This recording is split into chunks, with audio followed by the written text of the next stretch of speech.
What do George R. Martin, Frank Herbert's Dune, the 1977 film Damnation Alley, and a 1980 hostage rescue have in common?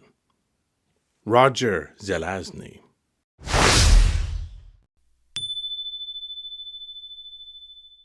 Some of you may have clicked on this video because you're familiar with his work, but it makes me sad that he is much less known than his contemporaries and fails to get the adulation he deserves. For those not in the know, let me fill you in. Roger Joseph Zelazny was born in Ohio in 1937 and sadly passed away in 1995 at the age of 58. That is only a year older than I will become later this year, and it is far too young for such talent to disappear. His first published works were in 1953-54, when he would have been still in high school, and he was a professional author from 1962 until his death. He was lauded, acclaimed, recognized, a true star. Winner of 3 Nebula Awards, which annually recognize the best works in science fiction or fantasy published in the United States. He was nominated 14 times. Winner of 6 Hugo Awards, which annually recognize the best works in science fiction or fantasy in the world.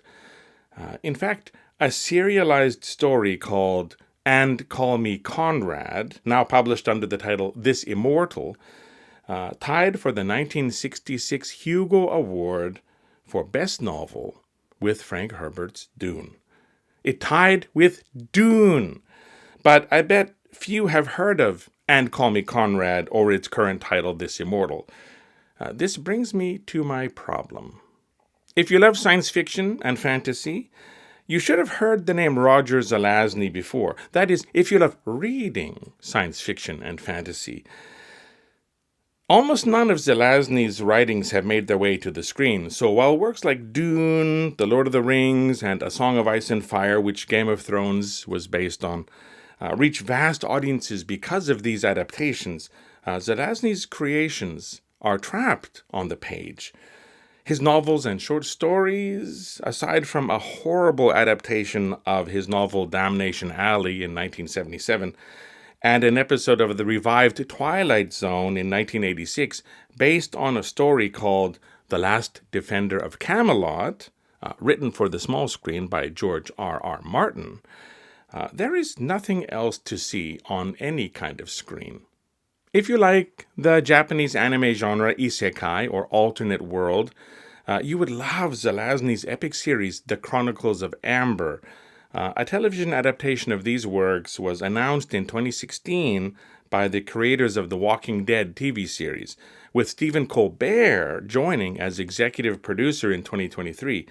Nothing further has been announced yet, though. With streaming services scrambling to produce shows based on beloved book series like The Wheel of Time and The Rings of Power, you would think more of Zelazny's creations would have been mined for adaptation by now. It really is a shame. The one I want to focus on in this video is 1967's Lord of Light, winner of the 1968 Hugo Award for Best Novel. A fusion of science fiction and fantasy, and a fusion of Western themes and characters with Hindu-Buddhist mythology, Lord of Light is a sprawling and inventive story of a scope that belies its trim 267-page length. Lord of Light should be on screen. Let me sum it up for you. Kali, Yama, Brahma, Shiva, and more. Hindu deities ruling over the lives of the humans below.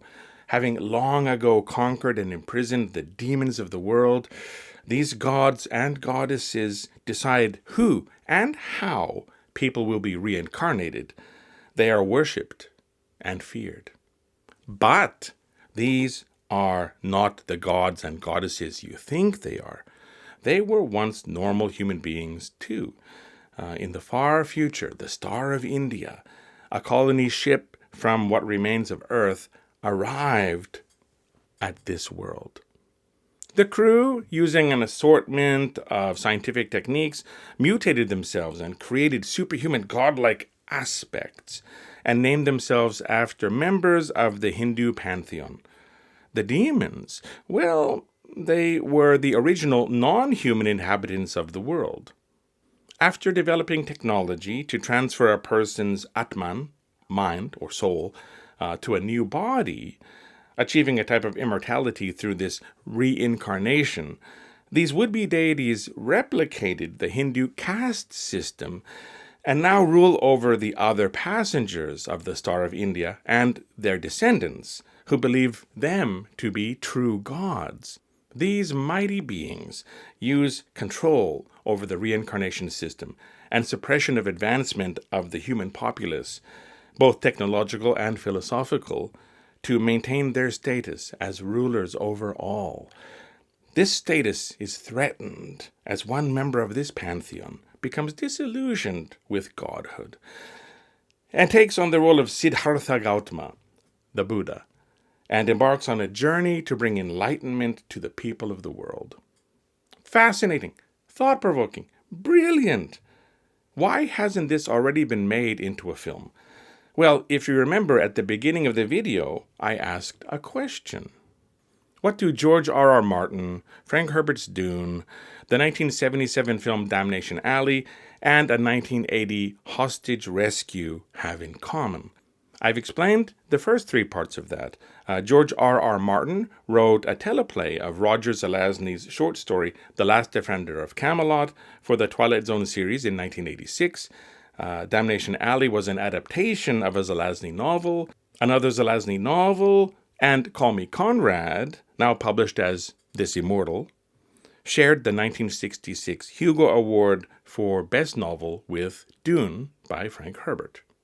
As for the hostage rescue, well, on November 4th, 1979, the United States Embassy in Iran was captured and its personnel taken hostage. Well, most of them. 6 diplomats had escaped capture and were being hidden in the Canadian Embassy in Iran. A rescue plan was put into place involving scouting for the production of a movie as depicted in the 2012 film Argo. To help convince local authorities of the existence of this fake movie, a script, set designs, and concept art from an abandoned film was used. This abandoned film, Lord of Light, in 1979, the plan was to adapt Lord of Light for the big screen at a cost of $50 million, with renowned comic book artist Jack Kirby providing artwork for the designs. Sadly, this film never got made, but its pre-production helped rescue 6 people.